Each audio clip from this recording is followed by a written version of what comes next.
दोस्तों, शहाजी राजे भोसले का इतिहास और जीवनी जानने के लिए आपको इस वीडियो को शुरू से लेकर अंत तक देखना है। जब जीरो से शुरुआत करके जिस तरह से शहाजी राजे भोसले ने अपना प्रभाव बनाया वह वाकई में बहुत बड़ी बात है। 17वीं शताब्दी का समय था। भोसले परिवार का नाम बढ़ाने वाले ये सबसे पहले व्यक्ति थे। तंजौर, कोल्हापुर और सतारा शहाजी राजे भोसले की देन है। छत्रपति शिवाजी महाराज जैसे वीर योद्धा को उन्होंने जन्म दिया, जो आगे चलकर मराठा साम्राज्य और हिंदू स्वराज्य की स्थापना की थी। शहाजी राजे का पूरा नाम था शहाजी राजे भोसले। उनके पिता का नाम था मालेजी भोसले और शहाजी राजे का जन्म हुआ था 18 मार्च 1994 ईस्वी को। शाहजी का निधन हुआ था 23 जनवरी 1664 ईस्वी को। शाहजी महाराज की पत्नियां थी 3, जिसमें सबसे पहली थी जीजाबाई, दूसरी थी तुक्काबाई, तीसरी थी नरसाबाई।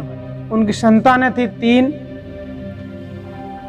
जो सबसे पहले पुत्र थे शाहजी महाराज के वो थे छत्रपति शिवाजी महाराज, और दूसरे पुत्र थे वो थे संभाजी राजे भोसले, और तीसरे पुत्र थे एकोजी राजे। और शाहजी राजे के पौत्र थे पोते पोतियां, वो थे सबसे पहले संभाजी महाराज जो छत्रपति शिवाजी महाराज के पुत्र थे, और दूसरे थे राजाराम, और तीसरी थी अंबिकाबाई महादीप, और चौथी थी रणुबाई जाधव। शाहजी भोसले बीजापुर सल्तनत पुणे के जागीरदार थे। इन्हें छापामार युद्ध प्रणाली का जनक माना जाता है। शाहजी राजे भोसले का सबसे बड़ा गुण था दृढ़ निश्चय। जब ये किसी कार्य को करने का निश्चय कर लेते तो उस कार्य को पूरा करने के बाद ही दम लेते थे। इसके साथ ही ये साहसी, चतुर और साधन संपन्न थे।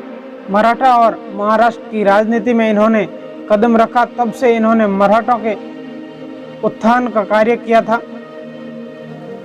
शहाजी राजे भोसले के अलग अलग समय में बीजापुर सल्तनत, अहमदनगर सल्तनत और मुगल साम्राज्य में एक सेनापति के रूप में अपनी सेवाएं दी और निरंतर स्वयं को वरिष्ठ बनाते रहे।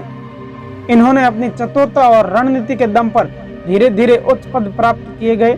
जब निजामशाही शासन अपने अंतिम अवस्था में था तब इन्होंने राज निर्माता की भूमिका निभाई थी।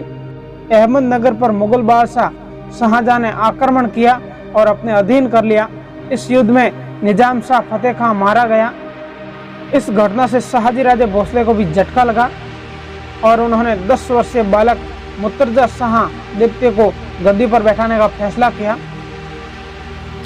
1632 ईस्वी में इन्होंने सफलतापूर्वक मुर्तजा शाह द्वितीय को सिंहासन पर बिठाया और मुगलों से युद्ध करने लगे, लेकिन धीरे धीरे इन्होंने अहमदनगर सल्तनत गंवा दी। मुगल बादशाह शाहजहां के अधीन होने के बाद शहाजी राजे भोसले अहमदनगर सल्तनत को छोड़कर बीजापुर सल्तनत में चले गए और वहां पर कार्य प्रारंभ किया। 1636 ईस्वी में शाहजी भोसले बीजापुर सल्तनत में नौकरी आरंभ की, साथ ही यश और कीर्ति प्राप्त की।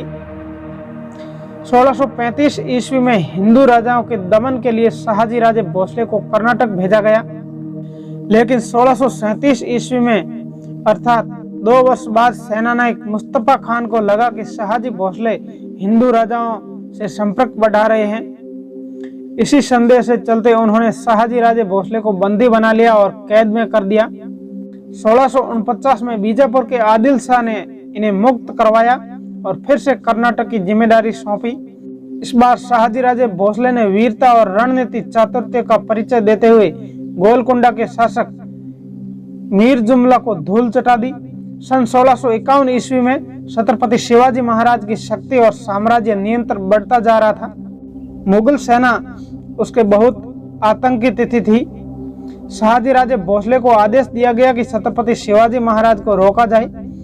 इस समय तक शहाजी राजे भोसले अपने पुत्र छत्रपति शिवाजी महाराज से अलग हुए लगभग 12 वर्ष बीत चुके थे और यह समय था पिता पुत्र के पुनः मिलन का।